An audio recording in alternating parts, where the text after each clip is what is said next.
नमस्कार, मैं हूं doctor Priyanka Sharma, plastic surgeon hexa health के साथ। आज हम वजाइनोप्लास्टी या वीटी के बारे में कुछ चीज़ें जानेंगे।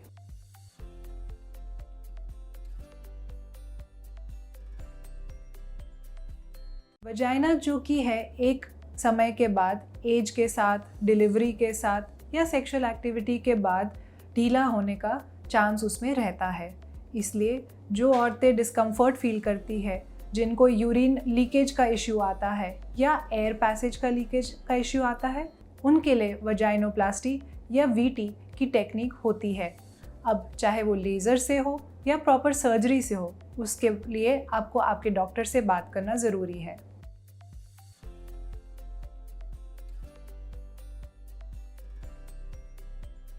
जो यंगर फीमेल्स होती हैं, जिनको चाइल्ड बर्थ नहीं हुआ होता है, जिनको सिर्फ सेक्सुअल एक्टिविटी के वक्त लूजनेस की फीलिंग आती है, या वो फीमेल्स जिनको शुरुआत से यूरिन में लीकेज की इशू आती है, उनके लिए लेज़र का प्रोसीजर होता है। लेकिन ये जानना ज़रूरी है कि लेज़र के लिए कम से कम आपको 3 से 4 सेशंस करवाना ज़रूरी है। उसके बाद ही आपको रिजल्ट्स दिखते हैं। लेज़र के साथ साथ एक्सरसाइजेज जो आपके डॉक्टर आपको बताएंगे, वो भी करना ज़रूरी है। हो सके आपको साल भर में या 6 महीने में एक बार मेंटेनेंस लेज़र सेशन भी कराना पड़े। इसलिए ये प्रोसीजर से जाने के पहले आपके डॉक्टर से ज़रूर बात कीजिए।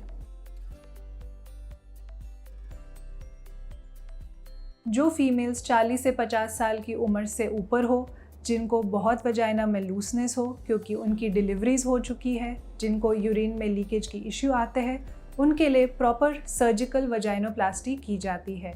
ये कम से कम 30 से 40 मिनट का प्रोसीजर होता है, जो लोकल एनेस्थीसिया में आपके वजाइना के हिस्से को सुन करके किया जाता है। इसमें घुलने वाले टाँके लगते हैं, लेकिन इसमें आप उसी दिन घर वापस जा सकते हैं और 1-2 दिन के रेस्ट पीरियड के बाद आपका नॉर्मल रूटीन काम वापस कर सकते हैं।